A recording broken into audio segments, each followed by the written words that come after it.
بسم الله الرحمن الرحيم. الحمد لله والصلاة والسلام على رسول الله صلى الله عليه وعلى آله وصحبه وسلم. ورزان خوشویستان، السلام عليكم ورحمة الله وبركاته. خوشحالم لبرنامج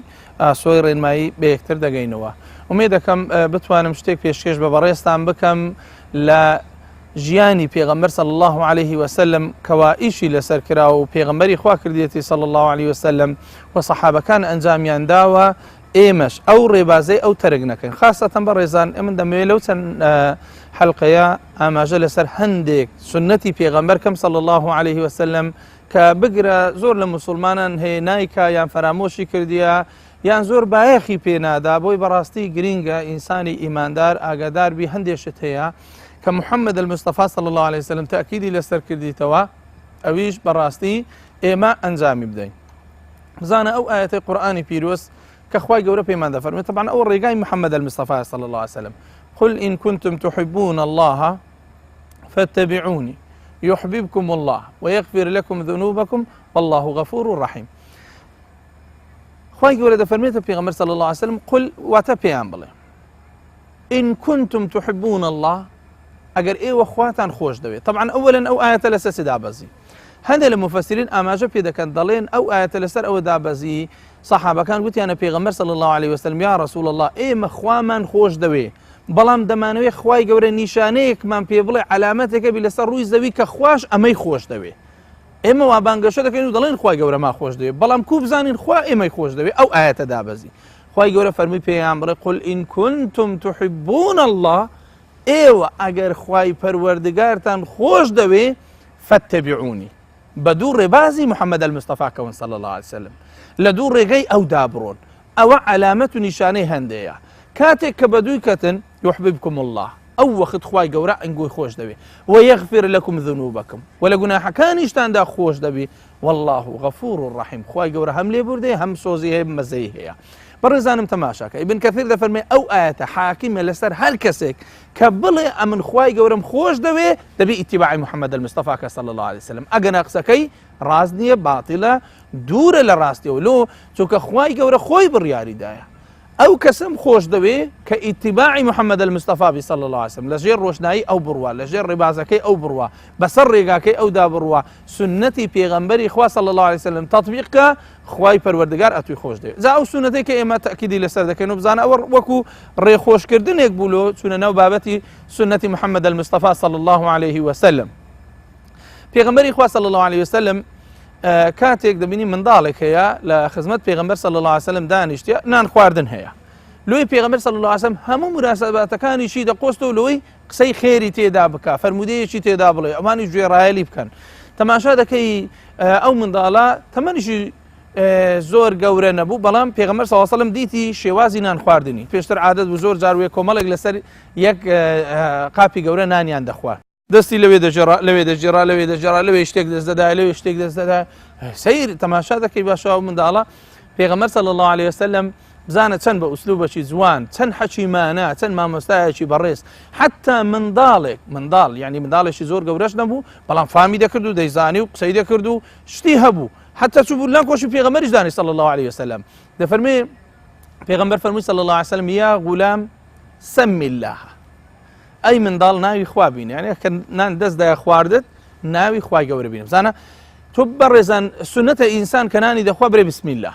بناوي خواي جورا لو تماشاك حكمتك اللي رسيح حيوان يكسر بري لبو قرباني دبي بلي بسم الله فكر ذكرتو لو دبي بلي بسم الله لبروي برزان مضلي بسم الله چونك أو حيوان هي خوايا خوا مالك كيتي أتدري خوايا بإجازيتو بناويتو أمن واسري أو حيوان دبرم أو خواردنا هي رب العالمين خوا صاحبي خواردنا ضلي خوا بناوي توادخم لوي شرع ضلي اگر بيتو كسيق لسر جناح بلي بسم الله دو جار جناحي دقاتي شو كاتو اجازه لصاحبك وردقي كصاحبك پروردگار الري بينا داي او شتيبكي او جا هردس اشتكى انزام دي وجناحك دكي جناح دقاتي بسم الله لسر شتي شاكا خير واجر پاداشتي هي لسر شتي خرافه دو جاران جناح الدقات يعني يجي اخوان اخواسته والعياذ بالله قماري بكبر بسم الله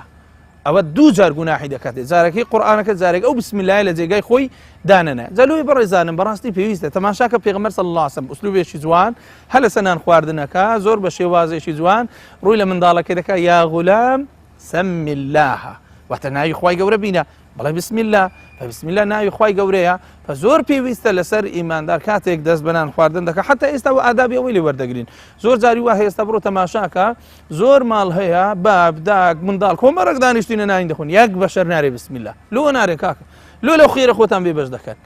لەو ئەجر و پاداشتە تەطبیقی سونەتە خۆتان بێبەش دەکەن منداڵەکەم بە هەمیان بڵێ هەر کەسێ دەستی لۆ پاروەنان بر یەکەم جار بڵێ چێ بسم الله ئەوجا پێغەمبەر پێی فەرمووی صلی الله عليه وسلم وەکول بیەمینک بەدەستی ڕاستیشت نانی بخۆ یعنی بەدەستی چەپ نا ئەمە باز لەوانە ناکەین کە دەستی چەپان و نازانی قەت تازە لێ ڕاهاتی و گەورە بووە وەچێ و قوربەسەری ترشی دەستەدای هەمووی بەخۆدا دەکرد چێ وڵا گوتیان بە دەستە ڕاست بخۆ دەستە ڕاست هەموو بەخۆدا کرد خۆی زایع کرد فەقیرە نا باز لەوە دەکەین کە ئینسان دائیمەن محاولە بکە خۆی لێ ڕابینی بە دەستی ڕاست نانی بخوات چونکە لۆ پێغەمبەر دەفەرمێ صلی الله عليه وسلم فإن الشيطان يأكل ويشرب بشماله شەیطان بەدەستی چەپ نانی دەخوا ئاویش دەخواتەوە شەیطان کەواتە ئێمە تەقلیدی شەیطان نەکەین تەقلیدی محەممەد المستەفا کەین صلی الله عليه وسلم لە دوو ڕێبازی ئەو بڕۆین لۆ ئێمە پێویستمانە دائیمەن بەدەستە ڕاست نانی بخۆین بەدەستە ڕاست ئاوی بخۆین بەدەستە ڕاست شت وەربگرین بەدەستە ڕاست شت بدەینەوە ئەوانە هەمووی دەستە ڕاستە و هەم سونەت و هەم خێر و هەم ئەجر و پاداشتی لۆ دەنووسرێەوە ئینسانە جا لۆی بەڕێزانم بەڕاستی سنەتی پێغەمبەر صلی الله عليه وسلم هەندێک شت هەیە مەهجورە خەڵک وازی لێ هینایە لەیلادایە لە زمانی ئەوانە فەرموو ئەوە تو خواردنە خۆی دائیمەن بەدەستی ڕاست بوو ئەو جا پێغەمبەر چی فەرموو صلی الله عليه وسلم زانە سێ ئامۆژگاری گەلە جوان لەبوو ئەو منداڵە ئەو تازە پێگەویستووە فەرمووی وەکول مما یەلیک لە پێشە خۆت بخۆ لە پێشە خۆت خواردنی بخۆ بزانە سبحان الله سێ ئامۆژگاری چەند جوان ناوی خوای بینێ کاتێک خواردنی دەخۆی بەدەستی ڕاست بخۆ پاشان لەبەر دەستی خۆتدا چێندەر لە تو نێزیکە لەوێن دەردا بخۆ ینی ناکرێ هەکاندێک کەسێ ئەو هەنیها دەستی ڕەوان دەکە لەو سەری شتێکی ڕادەچێشی بابە ئەو ئادابی خواردن نییە شتێکی جوان نییە دائیمەن خۆت لەوە لێ ڕابینە چت کەوتە پێشی لە بەرامبەرت بوو ئەلەوێ ڕادەست پێ بکەوە هەیەدی خواردنی بخۆی لەو دیوی گردەکەی ڕاهەقە و سەگ دەست ڕەوان کە شتێک هەیە بینی و بینیەوە ئەلەو لایە دایبنی ئەوە ناکرێ ئەو ئادابی ئیسلامی نییە ئەو محەممەد المستەفا صلی الله عليه وسلم ئێمەی وا فێر نەکردیە یعنی ئینسان دەبی جوان ئوسلوبێکی جوان بەکاربینی یعنی هەندێشت هەیە وەکو دەجێڕنەوە لە مەلای گەورە ڕەحمەتی خوای لەبی مەلای گەورەی کۆی دەڵێن گوایە کابراایەک لەوێن لەگەری میوان بۆ ئەوها گۆشتی دەستەدایە لە پێشەوی و هەری دەگرت و دەینا لە پێشە خۆی دادەنا دەڵێ کەشیژە و حەدیثەی لێ خوێندەوە گوتی پێغەمبەر دەفەرمێ صلی الله عليه وسلم كل مما يليك لە پێشە خۆت بخواتە تێبگە کابرا دەڵێ مامەستای گەورە ڕەحمەتی خوای لێبی پێی گوتی لێگەڕەوە دەزانی ئالیکە یعنی لە هەر جێ دەست دێ یعنی ئاعتیادیە یعنی ئەو ئوسلوبە تەرکەن یعنی کابرا خواردنی دەخۆت لەولا دەستی ڕەوان دەکە لە هەموو لایەشی سەر و کۆتایی و تەنیشتەکانی خواردنی هەموو تێک دەدا ئەوە ئادابی پێغەمبەر نییە صلی الله عليه وسلم کە فێری ئێمە کردی ئێمە لە کاتی خواردندا مطالبین کە بسم الله بکەین و بەدەستی ڕاست بخۆین و لە پێشە خۆشمان بخۆین بە شتێکی زۆر ئاسانیشە باشە چی تێدا ئێستا کە عائیلەکان دانیشتن بابێک ئەو حەدیسە لە بۆ منداڵەکانی بخینتەوە بڵێ پێغەمبەر صلی الله عليه وسلم وای فەرمووە ئەو های گوتیە یان لۆی خۆشی تەطبیقی بکە و هەم بە منداڵەکانیشی بری هەم بە خێزانەکەی بڵێ هەم بەو کەسانە بێت کە لەوێ دانیشتینە جاری وا هەیە کە یەکێک دەڵێ حەدیسێکمان لۆ بخینەوە کە متعلقە بە خواردن دانیشە و حەدیسیان لە بۆ بخینەوە لە بۆیان شەڕحکە کە شتێکی زۆر جوانە ئوسلوبێکی زۆر ڕێک و پێکە بەڕاستی یعنی ئینسانی ئیماندار لەو سونەتانە زۆر بەهرەمەند دەبی کاتێک کە نانەکەت خوارد پاشان بڵێ کۆتایی برێ الحەمدولله یعنی شکری خوای گەورە بکە سوپاسی خوای پەروەردگار بکە لەسەر ئەو خواردنەی کەوا خواردت بزانە پێغەمبەر چی دەفەرمێ صلی الله عليه وسلم سبحان الله ما هەندێک شت هەیە یعنی بە شتێکی گچکە دێتە بەرچاومان بەس لەکن خوای گەورە گەلە گەورەیە یعنی ئێستەمە زۆر جاری وهەیە دوعا دەکەین دەپاڕێنەوە یا ڕەبی خوایە لێمان ڕازی بی خوایە لێمان ڕازی بی زۆرە پاڕێنەوە لە خوای تەعالا داوای لێ دەکەین کە خوای گەورە لێمان ڕازی بی تەماشا ڕەزامەندی خۆی خوای گەورە لە چ دانایە إن الله ليرضى عن العبد أن يأكل الأكلة فيحمده عليها أو يشرب الشربة فيحمده عليها رواه مسلم پێغەمبەر دەفەرمێ صلی الله عليه وسلم خوای گەورە لەو عەبدە ڕازیە کاتێک کە نانی دەخوات دەڵێ الحەمدولله لەو عەبدە ڕازیە کاتێک یەک پەرداغ ئاوی دەخوا پاشی پەرداغ ئاو خواردنەکە دەڵێ الحەمدولله خوا لێی ڕازیە تو خوا لەوە گەورەتر هەیە تەماشا چەند کەسێ و سونەتە تەرکەکە ڕۆژانە ئاوی دەخوا نە بسم الله دەرێ نە الحەمدولله دەرێ لۆ نارێ کاکە ئەو خێرە لو لە قیسە خۆت دەدەی ئەو ئەجر و پاداشتە لو لە دەستە خۆت دەڕوێنی یعنی ناکرێت ئێمە مسلمان حتى لە کاتی خواردندا سونەتمان هەیە زۆر سونەتەکان چاکن ئینسان جێبەجێ بکە ئەجر و پاداشتێکی زۆری دەدرێتەوە خێرێکی زۆری لە بۆ هەیە کەچی تەماشای دەکەی ئەو کابرا ئەو سونەتانە تەطبیق ناکە زۆر بێ اعتیادی نانی دەخۆنە بسم الله لە بیرە دوای کۆتایی دێنا الحەمدولله لە بیرە یعنی ئینسانی ئیماندار ئەوهانیە بەڕێزانم بەڕاستی تەطبیقکردنی ئەو سونەتانە ئەرکەشی زۆری ناوێ کارەشی قورست لەسەر نییە بسم الله دەست بەنان خواردنێ دەکەم کۆتایی هذا الحەمدولله ئەوە سپاسکردنی خوای گەورەیە رب العالمین بەوە لێت ڕازی دەبی کابرا شەربەتێکە خوا دەبڵێ بسم الله کاکە تامی هەبوو خۆش بوو دوای بڕێ الحەمدولله ئەوە خوای تەعالا ئەو شەربەت و ئەو خواردن و ئەو شتانەی پێدای زۆر کەس هەیە ئێستا مەحروم لەوەی کەوا بتوانی شتێک بخوا دکتۆرێک پێڵێ سوکەریت یەک پێی دەڵێ زەختیتیە یەشێک پێی دەڵێن نەخۆشی درێتێ و دەمارە گیریا و نازانم چ دەوێ دنیایەک مەشاکلی هەیە سبحان الله خوا لەو نیعمەتە ئەتووی يعني محروم نەکردیە پێی بەخشی بەڵکو بگرە دەیڵە توش بری الحەمدولله کاتێککە ناگەکەی دەخۆی یعنی ئەوە لەسەر ئینسانی ئیماندار زۆر پێویستە بەڕێزانم زانما تەرکیزمان لەسەر زندوکردنەوەکەی ئەو سونەتە بوو کە ئینسان نانی دەخوا بڵێ بسم الله و لە کۆتاییدا بڵێ الحەمدولله ولا پێشە خۆشی دائما نانی بخواتن و هەروە بێت و بە دەستە ڕاستیش محاولە بکە خۆی لێرابینی بەڕاستی دەستە ڕاستەکە ئەساسە جا ئوسلوبی پێغەمبەر صلی الله عليه وسلم لە نان خواردندا ئێستا چەند لەگەی خەڵک چەند فەرقی هەیە سبحان الله کابرا جاری وهەیە نانەکەی ناخوا بەش کاکە ناخۆی دۆرمەی بەدر نییە کابرا ناخۆ دۆرمەی ناخۆ چی لێ دەکەین یا کفتەی ناخۆ یەکێکەیە کەیفی بە کفتەی نایە دەرێ من ناخۆم یا کەیفی بە ساواری نایە کاکە ساوار جاری وایە مشکلەی دروستەکە ساوار لە ماڵان بە حەقەت يعني كابرا ساواري ناخذ شرك هرايا مناشي تيناسي تي مشكلك والله رو ساواريان لنا بالين كاك يجو كره بيغمر اخوا صلى الله عليه وسلم قوري ايميا شتيشان لنا نخرا اوروكا يعني حزد لنا بو كاك بازار هي دري هي جيغا هي شت هي ناني بخبروا لين در راس دم قارينا شر مشاكل لوسيا محمد المصطفى تماشاك صلى الله عليه وسلم ابو هريره الحديث يقولوا ما عنده جرته دفرمي ما عاب رسول الله صلى الله عليه وسلم طعاما قط پیغمبر صلى الله عليه وسلم قد عيب الاخوارد النقرته قد سبحان الله او صفته والله قال جوانا والله قال ريكو بيكا اتو عيب الاخوارد النقري سبحان الله سور بي خيب بي ضلت بيان بي ضلت بي بس بزانت سيكر دي پیغمبر صلى الله عليه وسلم تماشا اسلوب جوانك او سنتك كلكات خواردن ده هيا بلام اي مل مسلمانان هندك سنتك كمان بلانايا بلكو اوي خومن نفسي خومن سيدوي او ما كرديا او خوا هلي بجارديا تماشايكو درسي لي ورقه محمد المصطفى صلى الله عليه وسلم ساواری بەدڵنیە کابرا پێغەمبەر صلی الله عليه وسلم چی دەکرد ئین اشتهاه ئەگەر حەزی لێبە ئەکەلەو دوی خوارد و زۆر اعتیادی وئین کەریهەه خواردنێ پێ ناخۆش بوو کاکە گوتمان ساوار بە مشکلەیە هەندێک هەم خەڵک هەیە یعنی نایخوا کێشەی هەیە لەگەر ساواری یان لەگەر خواردنێکی دیکە گریمان وەکو گوتمان دۆرمە بڕک بە مشکلەیە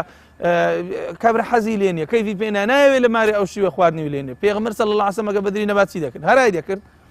شەڕی دەکرد قاپەکەی تێ هەردەدا جوونی دەدا مشکلەی دروست دەکرد لە ماڵێدا چەند جارێک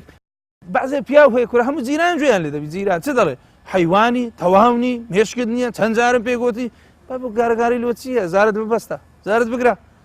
هاواش تو خۆ کابراایکی مسلمانی پێغەمبەر صلی الله عليه وسلم ئین اشتهاه ئەکەلە وەگە حەزی لێ با دەیخوارد وئین کەریهەه ئەگەر پێی ناخۆش بە تەرەکەه هیچ قسەی نەدەکرد ڕاست دەڕووی ئەو خواردنێ تەوا حەزم لێ نییە و ناخۆم خەلاص تخوا ئەو ئوسلوبە چەند جوانە یعنی چ شتێکی وا جوانت بەدەست دەکەوی حەزت لە خواردنێک بوو بیخۆی حەزت لێ نەبوو بەس نەیخۆی و خەلاص و براو تەواو نەجوندان نە قسەی ناشرین نە شتێک گوتن کە بە دڵی کابانەکە نەبێ زۆر ناشرینە پیاو لە مارێدا ئەوەندە پیاوێ شەعب و ناشرین و ناڕێک بیتن و هەر شتێکی ئاخری نەگرت بەس بە جوون و بە قسەی ناشرین وەڵام داتەوە بەڕێزم ئەوە سیفەتی محەممەد المستەفا صلی الله عليه وسلم ئاخری نەگرت نەیخوارد سوور بوو نەیخوارد خلاص و براوە ئەو جۆکو ئێستاژەوە هەموو شت نەبووە کاکە فەلافلێک بە 500 دینارە بە دوو فەلافل بە 1000 دیناریشەکە جێبەجێ دەکرێت ئەوم گارگارت لە چییە ئەوم هەرات لە چییە ماندیمە و نازانم چ شەڕ و مەشاکل دروستەکە نابەڕێزم ماندیری فێرە سونەت نی بێتاقەت نی فێرە سونەت نەبووی حديثي پیغمبر صلى الله عليه وسلم نخینتەوە کە چ ئوسلوبەشی هەبووە لەسەر ئەو هەموو دەعوە بانگەواز و ماندووبوونێ ئەو جاگە خواردنەکە قڕینە گرت بە محەممەد المستەفا صلى الله عليه وسلم بەس نەیدەخوارد و بەجی دەهێشت خلاص و براوە کافی بوو ئەوە زالوی بەڕێزانم ئێمەش متەبیعی پێغەمبەری صلى الله عليه وسلم ومێ دەکەم کە توانی بێتمان لەو بەرنامە کورت و قەشەنگ و جوانە سنەتێک بەبەر مسلمانان بێنینەوە تطبیقی بکەن لە کاتی ناخواردنەکاندا ئەگەیان لەو نیعمەتانەدا هەبی بسم الله بکەن الحەمدولله بکەن عیب لە خواردن نەگرن ئیسرافی تێدا نەکەن شتێکی وا نەکەن کە خوای پەروەردگار لێمان تووڕەبی لێمان عادەت بیت وایە بگەویە مدەیەک خوای گەورە لە ئینتیقامی ئەو واد لێ بکە کە ئەو خواردنەت پێ نەخورێ یاخود لێت مەنع بکرێ بە ئومێدی ئەوەی کە هەر هەمومان خوای پەروەردگار بە گەورەی خۆی لە دیداری محەممەد المستەفا صلی الله عليه وسلم بێبەشمان نەکاو لەگەڵ ئەودا لە ڕۆژی قیامەتدا کۆمان بکاتەوە بەدەستی ئەو لە حەوزی کەوسەر ئاومان بداتێ و لە فردەوس الأعلاشدا خوای گەورە وامان لێ بکە یەکێک بین لەو کەسانە لەگەر محەممەد المستەفا صلی الله عليه وسلم لە مەجلیسەکەی دابنیشین و قسەی خۆشمان لەبۆ بکە. والسلام عليكم ورحمة الله وبركاته.